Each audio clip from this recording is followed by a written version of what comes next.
Welcome back to Let's Talk About That. We're at Niles Haunted House in the Crypt with Aaron. How you doing today? No, great. Are you afraid? I'm never afraid. Are you? It's a better question. Just a little bit. Just a little bit? Just a little bit. This is nothing. Yeah, but you haven't seen the Crypt. It's kind of scary. So let's talk about Niles Haunted House. It's more than just a haunted house. Ooh. Let's politically correct you. Niles Scream Park. Oh, A scream park. so it's not a house. It's a full park. It's a full park. experience, It right? is. 44 acres of blood-curdling fear. Oh my. Okay, let's get into it. So what is the most scariest place On the property or just in the park? in the park? Yeah. That is up for interpretation Oh. because each person has a different tolerance and level of fear or ways or methods that we have to get the adrenaline gland flowing. Oh. But the most popular of the two of the attractions is the Niles Haunted House, the iconic Niles Haunted House, the one that started it all from many, many years ago, as well as the Field of Scream. Those two probably compete neck and neck in terms of popularity as well as scare factor. So how did all of this get started? Like, how did that happen? Believe it or not, it all started in 1974. Wow. And it was once known as the Greater Niles JC's Haunted House in downtown Niles and what was once known as the old Carnegie Library. Today, it was the Chamber of Commerce, and now today it is the Underground Laugh Lounge, which I have yet to experience. But I bet it's funny. from there, it went to two semi-trailers downtown Niles when the project was almost lost. It grew in popularity. It was saved. That's why we're still here today. And then it went to what was known as Barbara Jean's Restaurant, to an old mushroom factory, to the Bell Road Schoolhouse, until we finally found our home on 44 acres on Mayflower Road, which is today known as the Niles Scream Park, in 1997. Wow. So that's quite a transition, right? Quite a transition, yes. So, like, how does that get started? Like, I know there's are there key players that have kind of been around within the duration of time? Because I know that's a lot of movement, right? Especially for a haunted theme park. You got it. Okay, sorry. Didn't want to mess that up. Like, as where you're at right now, this is a business. So over the longevity of time, there's been a lot of people coming in and out. But are there some of like the stakeholders that have been in it from the beginning that are still here now, or like how does that look like? There are a few. For our longevity in the history of 50 years that we're celebrating this year, there are 50 years. Two big parts. And one of them is the community that made us migrate all over the place. We couldn't have done it without the support from the community itself. But the other half of that is definitely our volunteers, our crew that has been here for decades. Some of them are fizzling out or are no longer with us, but they're with us, which we'll talk about in a little bit. Yeah. In a way. Right. But they have been here, most of them, not since the very beginning. Even Pete Karlowitz, who is the owner of the project, he started in 1980. So he hasn't even been here since 74, but he has a little bit of knowledge in the history from when that had first began until he took it over. So there are a few people there. It is ran by a board of directors. And then we also have a full-fledged site crew that works out here year-round, consisting of construction, design, and special effects to make all the magic happen. So kind of going a little bit deeper into that. So there are multiple crews, and like this operation is literally that. There is a lot of components that goes into creating an experience like this. Right. So, and you touched on special effects. You guys are deal with a lot of training with your staff, which we'll go a little bit into that a little bit later. But yeah, hold off, easy. But there's a lot of other components that you're looking at within the business itself that help make this experience happen. And it's one of the things that, if you touch also on the community, like the community, this has become like a traditional thing that happens from year to year. Is how did something like that happen? Do you think it's just like natural that people around Halloween, they say like, hey, I just want to completely get the wits just scared out of me? Or is that something like a generational thing you feel like that's happened like over the years? Speaking of generational, I'll go back just a second. Okay. And that definitely ties into our core group of volunteers that have been out here Mhm. for decades, because we are on our second and third generation of families out Wow. here. Not only with our volunteers, but our patronage who comes to the Scream Park. It's great to hear their stories, how their kids used to come, their parents, their grandparents from many, many years ago. And they can point out specific details that even sometimes we forgot. Like, oh my gosh, we forgot we did a room like that. That's amazing. But it's there are a lot of hands that make this magic happen. So do you guys have like replays? So like way back in the day, you're like, I remember that room. We should bring that room back because it like maybe it was cycled out because I know you probably mix it up a little bit.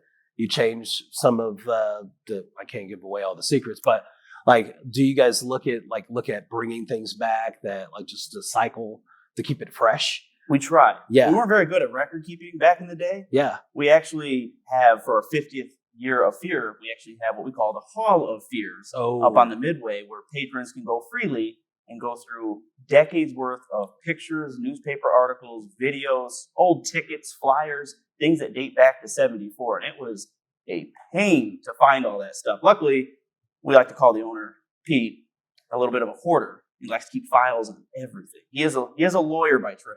Yeah. So it's natural tendency to keep files. So we were able to dig deep and find those things. It's not hoarding. It's more pack rat. Pack rat? Okay, pack rat. You know, Sorry, like, Pete. yeah, You know. it's like hoarding is like a, conditioned pack rat means, you really like to archive. That makes me feel good because I do some of it, Yeah, Thanks. we're all pack rats. we do it in a lot of different ways, right? But some of those Yeah. did go back to finding old school scare tactics. Like we were pulling up blueprints and old documents that had like chicken scratch written on it. But like, what is this even talking about? And sometimes we click, oh, we're going to bring that back this year. We can do that. So we've been doing that for a couple years, knowing that the big 50th was coming up. So do you guys like get down into like the subtle components of, like you mentioned, handwriting? Like it's creepy handwriting with something on the wall or something on a piece of paper, and you're just like confused or like, why is that there? Like, do you guys get into like the mechanics down to that level? We do when there's time. Yeah. We never have enough time. Oh, I'll tell absolutely. you that. No, there's never enough time. There's often times that we couldn't complete a project that we're still working on that the patrons don't know. Then a couple weekends in, they'll be like, "Oh, this is new." So you just and some of here's the those plan. things, we call them like little Easter eggs. And the design team, when they do them, they'll say they're building a mausoleum like behind us here in the crypt. They will intentionally somewhere in the mausoleum. It might be right in front of your face, but like a nameplate. And the nameplate could be someone that has passed before us, someone that's a close friend or family member, or someone that's a volunteer out here. So there are little Easter eggs and things like that, or jokes from movies or books that are placed in spots to make people catch it. it. Yeah. Sometimes catch it. Sometimes it's intentional in a very visible spot, and other times, we intentionally hide them a little bit more. And they may be for different generations too. And they have. If you get it right or not, just depending, right? And it's funny when it comes back, someone will make comment. We don't know if they actually catch it or not. But every once in a while, they have someone come up on the Midway, and I'm like, "You did that?" Maybe it's their name, or they realize it's for them. It's pretty cool. Yeah, that adds a little something to it. And then it's also a talking point too. It is. When you leave, you create a memory, and you're like, hey, next time you go, look for this. And then people, when they come, they're a little bit more intentional about like, so I know we're not going to walk through the haunted house because that's not allowed because it's a surprise. I don't know. We may. It could happen. But that would be giving away too many secrets unless you watch the show. Okay. So you seem nervous. I am a little bit nervous here. I don't know what you're going to do to me. I don't know what you have planned. Not me. Yeah, see? See? Not me. See? There's something else here. Okay. There are.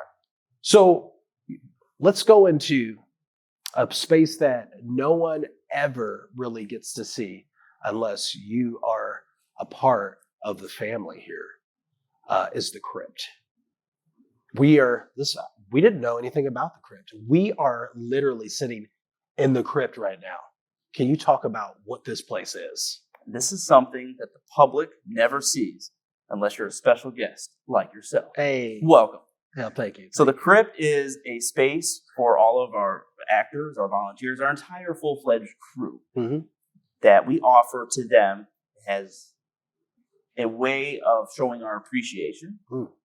But we basically conduct like a hype rally or hype session in here every night before we open.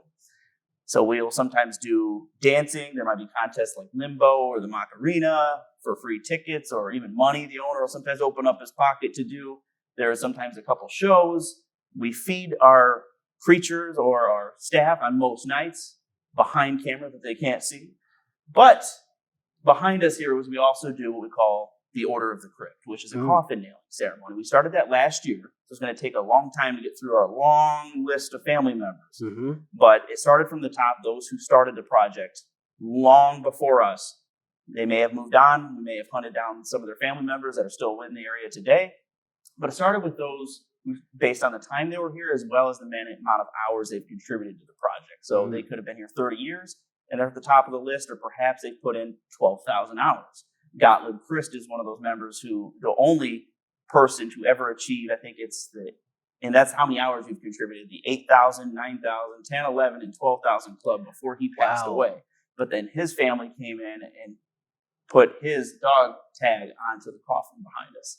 So what's the difference with the colors? How does that work? So orange are for our volunteers or our staff, and then the black dog tags are special guests.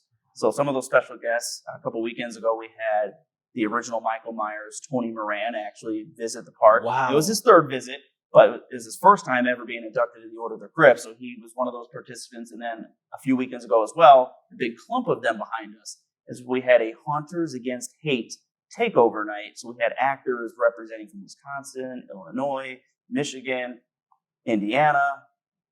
I'm trying to think where else. All around us, there was like 39 different actors. Wow. And they came and guest acted for that weekend to raise money for Haunters Against Hate. So they all had their chance to put their nail on as well, to be part of the family. Wow, that's really cool. Also, there's Art Hicks tag up there. No, just kidding. There's a couple blanks. Oh, you can earn it. It's possible. You can earn it. Yeah. And I'll tell a little bit more story behind the crypt too. Is we went with the Nolans vibe, right? And you can't see it, I don't think, behind me on camera. But we also have trees in here that we grew on the property. So when we moved out here in '97, it was nothing but a farm, flatland farm. So every tree, every structure that you see when you visit the park is from us. So when these trees died, we planted them, quote unquote, inside the crypt. Right. So they also tell a little bit of a story behind it. So in theory, they're not really planted, but they're in the space. Something that you guys recently experienced. Talk about that. I think that's interesting because, talk about that. So, sometimes the design crew, even after we're open, will add little details, stuff that they wanted to do and they ran out of time for. And I walked in just last weekend. What the heck is that on that bottom of that tree? I thought they snuck in a couple mushrooms. Right. Well, those trees that are supposedly dead are still alive and kicking in one way or another, and there are mushrooms growing off. So it's like, how is that possible? Like, you think they're dead, but they're not. Yeah. There's still something inside of the tree.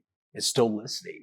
It's still hearing everything that's going on. It's part of the experience that's happening in the crypt. So not everything in the crypt is dead. Yet. So what else do you do in this space? I know you mentioned before what goes into the creature's experience, your training. What's that look like to become a premium creature? To be a premium creature. Yeah. So the space is used for what we call our mandatory. It's the only mandatory thing that you have to do if you want to be a part of the project, a part of the family, is we'll have a couple mandatory volunteer training sessions in here that goes over everything you need to know from the moment you drive down the drive, where do you go, what do you do, as well as safety and things that you can experience or expect inside of the attractions as well as outside of them, and handling with patrons, the level of importance with being kind and courteous, all the way down to using a fire extinguisher, what happens if we have to evacuate the buildings, and overall expectations of what you can expect out of us and what we expect out of you. Because safety is important. Safety is always, despite how fun this is, It is the number one priority in everything that Because you guys have a lot of people moving around, coming in and out of the facility, so everyone's trained on the proper procedures. Yes. To handle the experience. As much as possible. As much as possible. Yeah. There's some things that are borderline that are intentionally borderline. Yeah. Make you think like, what just happened? Was that even safe? Like the roof is caving in. The roof is caving in. But it's all not. Special effects. Yeah. Yes. It's not real. It's not real. Well, also, or is it? It could be. It could. Yeah. Hey, secrets. Okay, sorry. I leaked it. I leaked this sauce. There are also Secret. things we'll do in here too. We do actor workshops. Mm-hmm. We just had one. We had a special guest come in. She's been doing it for 20 years in the industry. Her name is Katie Lane. And she came in and provided an actor workshop for anyone. It wasn't mandatory. It was for those that want to learn something new. Enhance their skill set. Enhance their skill set is a good way to put it. Yeah. And they all gathered in here, and it was a sit down. Everyone looking at her at the stage at first, and they think that's it. It's just going to be a casual conversation like we're having. Oh no. Yeah. Then you dive. She starts engaging. Oh, we start engaging. Oh, Put the chairs aside. Now we're getting hands on. We're going to play games and activities, and it just brings the whole crypt alive. Ooh. No pun intended. Yeah. It happened. It happened that night. Yeah. So when you're inside of the crypt, you're training everyone. It's also a multi-purpose facility for staff. How many staff members do you have here in the park? Estimated. Ideally, yes. On a Saturday in October, it'll be in the realm of 200 to 250. Wow. And that makes up, and they're all volunteers. And that makes up of anything from operations to security to managers, supervisors, as well as medical and actors. So as you mentioned volunteers, one thing, like, let's put it out there, this is a nonprofit, right? It is. Like, how many of you knew that this theme park is a nonprofit? And talk about like what some of the things you contribute to. I think that's interesting to kind of talk about that, because most people don't realize it, like how much beyond just providing experience, what you give back to the local community too. Throughout the course of an entire season, and the season makes up as well as the off season for preparation to get everything ready. But most of them, when we're open, we'll see over 500 different volunteers walk through our doors to provide some type of contribution or another to benefit the project, either while we're open or to get it ready for opening. And those volunteers all make up different groups, or what we call group leaders. And those group leaders are in charge of the volunteers under them. And perhaps those group leaders make up of the Make-A-Wish Foundation, the Boy Scouts, Girl Scouts, church groups, youth groups. It could be a local baseball team or football team. It's anybody trying to raise money for their group. Perhaps they're taking a trip to Europe or Paris. Those have been many things that have happened before. A mission trip. Yep. They're trying to raise money for something, and perhaps it's not for. And some of them they're just one and done. They're here for because they are trying to raise money for a one and done trip to Paris. And others it's their way of seeing their annual funds for their group or charity of choice. And at the amount of hours that all those volunteers contribute to that group, we'll have an annual pizza party at the end of the season. It's always the Sunday before Thanksgiving. And those hundreds of people are all welcome to one location. And we will celebrate, we'll give awards and accolades, we'll highlight, nominate people. We thank our partners, our sponsors, anyone that has done interviews, you'll be mentioned. Hey, we did it. As well as handing them a check for their group. And that check is based on how many hours they contributed and based on the success of the season, how many patrons visited us, determines the hourly rate in which that check is received for. Wow, that's amazing. So, like, how do you, I know this kind of goes back into the business aspects of it a little bit, group leaders. Finding leaders is, the leaders have to be able to lead, right? So do you guys do any leadership training, like, inside? Because those leaders become better from the groups that they're leading, right? Right. So how's that work here? Like, we like to think, we're a well-oiled machine. Okay. We've been doing this for so long that we hand you all the tools that you Okay. So you have the playbook, right? We have like a playbook. Okay. So one of those, another use for the crypt, is what we call the group leader meeting. Okay. So we'll have a 1 hour, it's a one-time thing that happens at the beginning of August where we welcome back all the group leaders or those who express interest even in the off-season to come out to this one day where we explain our expectations of what a group leader does. Right. We'll hand them their packet. It tells them everything they need to know to organize their people. What happens if their people don't show up? There are penalties because it is a business. There has to be some type of repercussion or penalty for just not treating it that way. And they do a really great job at and explaining the rules, right? And explaining the rules. Explaining the rules. Yeah. So basically, fantastic. It all tears down in one way or another. And that's important, right? To just make sure you solidify the success of a really good season, like a good turnout, right? Because your leaders are the ones that are facilitating everything that goes through within their groups. So, and do you believe like that's kind of part of like the culture, so everyone knows what to expect when they come in, even if they're a new group leader? If they don't know, then that one day they're going to find out, right? Yeah, they always, especially anyone that's new, if you're a volunteer or a group leader, they always have that puzzled look on their face, like lost sheep. Even they have lost sheep, but they don't know what to do, even though they've been through the training. But the moment you get here and you start seeing it in action, you see the crypt in action, and they see it's a little bit more, right? They're like, oh man, but no, it's definitely a part of the culture. There are people who've been doing this, and they don't even have to do it anymore. It's just part of that family atmosphere. It's like we always say we're one large dysfunctional happy family. Every family is dysfunctional in one way or another, and we have them by the masses, and they love what they do. So basically what they get out of it is it becomes also something that's more of a satisfying point, where they get to come in and get their fix every season because they get their fix of fear. There are people who, when we close our gates for the last night, they go into, as the owner always says, Pete, he says, they go into a state of depression.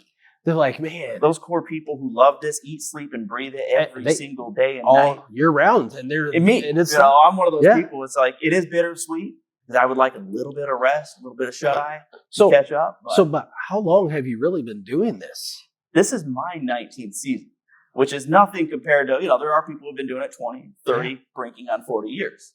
Yeah, but what's your operation like? What is your responsibilities for the theme park? We're going to be here a while. Okay. No, I'm just kidding. So hold on, get your other hat. Get the other hat. Okay. How many hats do you have? Okay, let's put them all. And a lot of us, it's not just me. We do have. There are a lot of us that have quite a few hats. There's a box over there. You can't see it. It's a box of hats. We'll show you that later. It does break down into two parts. The one part is basically being like an on-site manager for the crew that works out here year-round, making sure we stay on target, getting them products and materials that they need to keep moving forward to make our shows change year after year. And then while we're open, that's my time to be a little bit more laid back. The stress is finally gone. We're open. Now it's just keeping things afloat. Keep it rolling. And keeping it rolling. Yeah, gotcha. So a lot of your work is in the preseason game. A lot of it. You're in the preseason prepping everyone to be ready, making sure you have all the materials, everything is in place, all the sets are set, and they're operating, right? And operating, right? Like, because you guys have mechanics, right? Do you have any animatronics or like any mechanical? Well, I can't give away all the. Man, I'm just unlocking the secrets. It's getting all the juice. Sorry, guys. But I'll give you some sauce. You get just a little bit of sauce. A little bit of sauce. Just drizzle. Okay. Just a little drizzle? Yeah, just a little drizzle. You're going to think we're crazy. Right, okay. But the planning process, we're not like most haunted houses. Most haunted houses in the country, not all, just a good chunk of them. Just most of them. Most. Yeah. They change maybe a couple sets. That is what they will focus. And their most haunted houses are for profit. They will change a couple sets. We'll get into it, but they go purchase from a specific location. A place. We'll get into it. Oh yeah. They'll go to a specific location to buy these products and materials, and they will change, a couple sets mid to late summer. And, everything else, it just stayed idle. They enjoyed their time off with friends and family. They just kind of flipped the switch. Here's a couple sets we changed, and that's it. We're probably one of the only haunted attractions, and there's probably a couple others, that change, I would say 70% of everything that the park has to offer. Yeah, there are structures and staples. Yeah, that can't like move. Things that stay there. Right. Like here's a mausoleum. Well, the mausoleum isn't going to look different, or isn't going to look the same that next year. Something would have happened in it that changed the way it looked, or a scare tactic, maybe the way the actor or creature was place, maybe an animatronic or two, who knows? Mm-hmm. So there are staple structures in the park, or sometimes even though, like what we call the puke barrel, it's a spinning vortex. Everyone's been through a giant spinning vortex before. Yeah. If we got rid of that, everyone would be hooting and hollering at us. Why'd you take that out? I need that. Classic. That's a staple. Yeah. But the things that we do change. Mm-hmm. That planning process starts right now.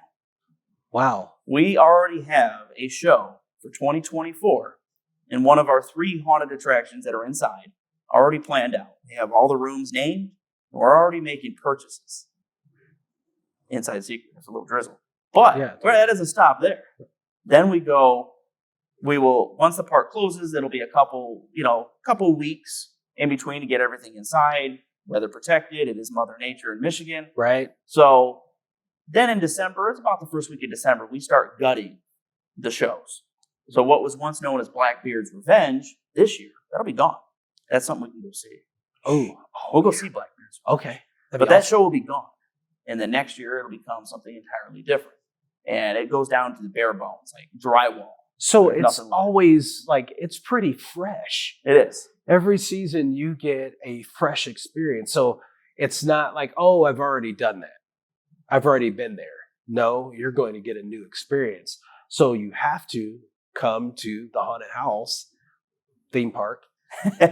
Haunted park. You're kind of right. In one of the haunted houses. Completely new. Yeah? Some of the attractions. And see, it's like if you're going to an amusement park, that's exactly what this is. But instead of the same attractions, they change. And you get something new every time you come here. Now that's impressive.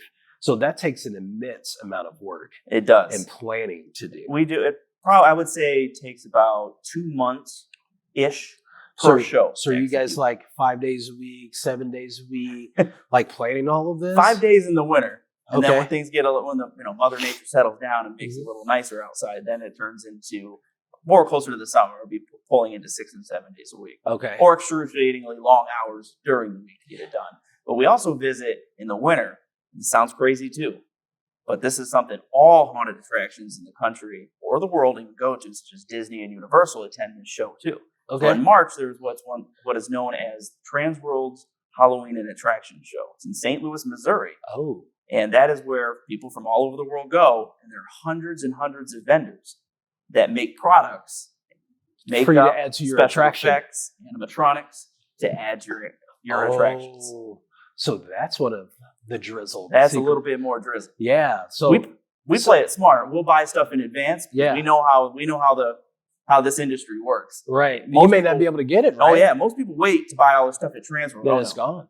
We're buying it right off the bat, so we're already in their long list of people to make orders for. And that's also where you guys connect with some of the vendors too that are there to make sure you get your drizzle. Right? Yeah, because you got to have that just in case you're not going to go to the show every time. You're going to have somebody that you're working with that's going to be able to be consistent. And if you need whatever certain a bulb or a light or something that they make specific to whatever they're offering, you've got the connections, right? Yep. Yeah. So, and that's a whole nother person that handles some of that stuff, the buying and spending money. You guys just spend it. Right. So what else could someone expect out of the amusement park that normally you would not expect coming here? No, normally they just come in, you walk through the doors, the gates, right? Go walk through come through, run, drive, whatever. However you get here through the gates, you come through the gates and you're heading towards a specific, because I know you guys have a plan. You have to guide people through a main entrance of some sort. Oh, we just say good luck. We just say, good luck. Just make sure you're in the gates. Don't go over there. It's a death trap. No, seriously, it's a death trap. Don't go over there. But outside of that, what could you expect to experience when coming here? So that's part of our success. Is our business model is all about change. People know through decades of doing this that when you come here, you're going to see something new. And, that passes on. It's all word of mouth that, oh my gosh, this place is awesome. This is it's not your typical haunted house. I've already said it once. Right. It's not your typical haunted house do you have to come here multiple times sometimes? Can you get it all in one experience? You can get it all if you plan yourself you're good with time management. Okay. Which most of the patrons aren't because they're enjoying themselves. Right. So when you think of a typical haunted house, you'll wait for however long in line. If you're going to Saturday in October, you could be waiting an hour just to get inside the haunted house. They're inside for 15, 20, 30 minutes. For a good long haunted house, it could be 30 or 40 minutes long. And then you're out. That's it. There's nothing else to do. What are you going to do for the rest of the night? You know, some people just go home. Now, that's not the case for people. Not here. So in 44 acres, once you go through our security wanding, you know, we keep it family friendly and safe. So you'll go through metal detecting. You'll enter onto our midway. And on that midway, that's everything we have to offer you. There are 6 major attractions that consist of 3 indoor haunted houses. For this year's sake, it's the Niles Haunted House, Blackbeard's Revenge, the Ghostly Hollow, Field of Screams, which is an outdoor walk. It can take you 20, 30 minutes. It's a maze and trail consisting of many different themes, 0.6 of a mile long. Then there's the Dark Territory Haunted Hayride, which is about 20 minutes long, a mile ride through both ends of the property and around, as well as Hooded. So Hooded is our adult-only attraction, where you will have to sign a waiver, put a hood over your head, and you go in by yourself. And it's all bets are off. The actors can touch you. It's the only attraction in which the actors can touch you. Yes. Yes. See, yeah. Yes. Everybody's doing it. Then there's, and that's like that. That's not all. There's more. Then there are 4 5-minute escape rooms. Just a little bit of something for people to do. Wow. We have games such as paintball, axe throwing. We have selfie stations. People all about taking pictures of themselves and sharing their good time. You know, selfie stations, and as well as concessions. We have what we call Witch's Brew, which is sponsorship with Jones Soda, where you get a bubbly drink with dry ice of the flavor of your choice. We have 3 different gift shops. One of them is called the Broomstick Boutique, which we play Disney here, and you get to go through the gift shop to leave the park. We have the Poisoned Apple, which is like a witchy palm reading, weird potions, kind of creepy vibes, X's for your exes, you know, whatever it may be in there. You make sure you go through there. Then we have Ghoulish Gifts, which is like, I stay away from that store because I will spend my whole paycheck in it. Because it's like it's a collectible. Like if you're into like mini Lego figurines, there's like 200 different mini Legos of, you know, Marvel, you know, and they can be rare. You may not be able to find them anywhere on the planet. There's people. There's here just that one night. Yeah, there's someone just last week that came through and they said, "I've never seen these. I collect them. Where'd you get these?" I'm like, "Well, slow boat from overseas, you know." Slow. It's only that shipment. That's whatever's here is what's left. Sorry, you never know. Yeah, but the icing on the cake and the rest of the midway, there's covered waiting areas. There's live entertainment such as DJs, fire performers. We had last week. We have. What else did we have? We have an outdoor movie screen that people can just casually sit and enjoy themselves. So that's where it comes to time management. Because all these other things going on. You may have to come out multiple times. You might. Because if you really want to get it all in, you're going to have to come out a few times. Yes. You know, depending on what matters most to you, right? Then you've provided that. It's like you go to an amusement park, you choose what you want to ride, right? So it's the same type of experience. You give them multiple options. It is. That's what we call a frightful night full of entertainment. Nice. So you're not your typical haunted house. If you're doing that big package, you're going to be here all night. You really are. So, and you mentioned, so you have different levels of packages. What's that look like? Do you have solos and then like family packages, group packages? How does that work? What can most expect? There are single admission tickets. So you can go, you can buy each of the attractions individually. Some people might just do, like I said, the Niles Haunted House and Field of Screams are the most popular. So some people do just buy those 2 tickets. Some just want to buy the hayride because they might have little ones that they're trying to groom to love what mom and dad love. You know? And that does happen. They'll just do the hayride, and maybe someone will sit with the kids, and maybe mom and dad will go through the haunted house. So they're different. You can buy them single, but it's not recommended if you think you're going to do everything because it will be more expensive. Right. So to bundle up, it's more get the package if you plan on going through most of it. So there are 3 packages. One is called the Triple Dog Dare, which gets you inside the 3 indoor haunted houses. Then we have the Frightful Nightful, which gets you into, in addition to 3 indoor haunted houses, the Field of Screams and Hayride. Then we have the Frightful Nightful Plus. Oh, what's the plus? Well, that's Hooded. Oh, that's for 21 and up. 18 and up. 18. Oh, I thought 21 made it a whole different level. Sorry. So I've noticed, I remember a few seasons back, sometimes you mentioned there's people that have certain levels of fright.